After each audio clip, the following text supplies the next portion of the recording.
Welcome friends, প্রত্যেককে স্বাগত আমাদের ইউটিউব চ্যানেলে। যে সমস্ত ভিউয়ার্সরা প্রথমবার চ্যানেলটি দেখছেন তারা অবশ্যই চ্যানেলটিকে সাবস্ক্রাইব করে দেবেন এবং চ্যানেলের পাশে থাকা বেল আইকনটি প্রেস করবেন যাতে এই ধরনের খবরাখবর সবচেয়ে আগে সবচেয়ে দ্রুত আপনাদের কাছে পৌঁছে যায়। তো আজকে আমরা যে বিষয় নিয়ে কথা বলব, গতকাল একটি মামলা লিস্টেড ছিল, সেখানে প্রশ্নভুল 6 নম্বর পেয়ে বেশ কিছু প্রার্থী তারা চাকরি পান। সেই 2016 সালের নিয়োগ প্রক্রিয়ায় তারা 2022-এ অ্যাপয়েন্টমেন্ট লেটার হাতে পান। তারা মামলা করেছিলেন যাতে ন্যাশনাল বেনিফিটটা তারা পান এবং সেক্ষেত্রে জাস্টিস অমৃতা ম্যাডাম সেই অর্ডার দিয়েছেন এবং তিনি অর্ডার উল্লেখ করেছেন যে পর্ষদের ভুলে জীবনের মূল্যবান 6টি বছর নষ্ট হয়েছে, এমনটাই দাবি করেছেন বা অর্ডারে লিখেছেন। 6 বছরের ন্যাশনাল বেনিফিট দেওয়ার নির্দেশ বিচারপতি অমৃতা সিনহার। গোটা বিষয়টা কি, কোন মামলার পরিপ্রেক্ষিতে এই ধরনের অর্ডার পাস করেছেন সেগুলো আমরা দেখব। তো চলুন দেখে নিই কোন মামলার রেসপেক্ট এটা হচ্ছে। তো যে মামলার WP নাম্বার 28-334/2023, সেই মামলাটি 24শে জুলাই আপনারা দেখতে পাচ্ছেন। 20শে ডিসেম্বর 2023-এ এটা ফার্স্ট হিয়ারিং ডেট হয় এবং 24শে জুলাই 2024-এ এটা কেস ডিসপোজ অফ দেখাচ্ছে, অর্থাৎ কেসটার মীমাংসা হয়ে গেছে, ডিসমিস নয়, ডিসপোজ অফ। তো কেসটা এখানে কন্টেস্টেড ডিসপোজ লেখা আছে, জাস্টিস অমৃতা সিনহা ম্যাডামের কথা উল্লেখ আছে, নর্থ 24 পরগনাস এখানে দেখা যাচ্ছে।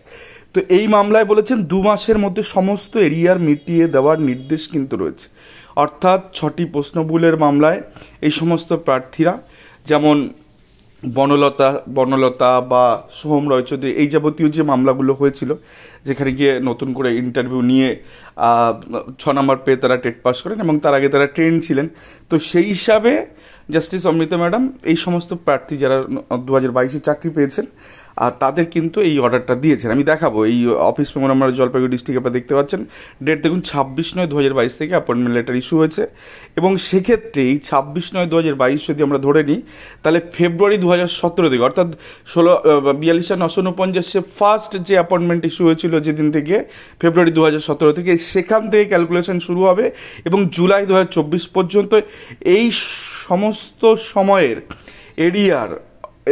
এরিয়ারটা হয়তো এই ক্ষেত্রে পাবেন না, বাট ন্যাশনাল বেনিফিটটা এই সার্টেন টাইমের মধ্যে যত রকম যে ইনক্রিমেন্ট যা যা আছে সমস্ত কিছু পেয়ে কিন্তু তার স্যালারি স্লিপ কিন্তু রিভাইজড হবে।